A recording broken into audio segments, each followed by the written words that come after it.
Hi folks, Wes at Lochmandy Chevrolet Buick. Another episode of What Broke. In this case, customers got a Buick Regal, has had a recurring check engine light that's been problematic to find the source of the problem, and now we have some excessive engine noise coming from the engine bay. Stay tuned and we'll find out what broke.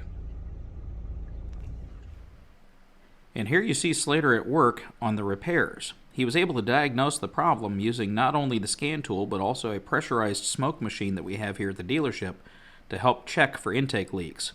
And this is what he found. The molds over the years had weakened, and as time went on, started to separate. So during pressurized operation of the engine from the turbocharger was pushing air and, as you can see, oil residue out those seams, lowering the pressure, setting off the check engine light. So folks, as you can see, we found what broke. In this case, it was the air intake tube with the resonator assembly and also a PCV hose, both of which were cracked and were leaking, were allowing excess pressure to escape from the system, which was what was setting off the check engine light, and that's also where our noise was coming from. Now we've replaced the parts, check engine light's off, the car is not throwing any codes, no more funny engine noises. That's what broke. Have a great day.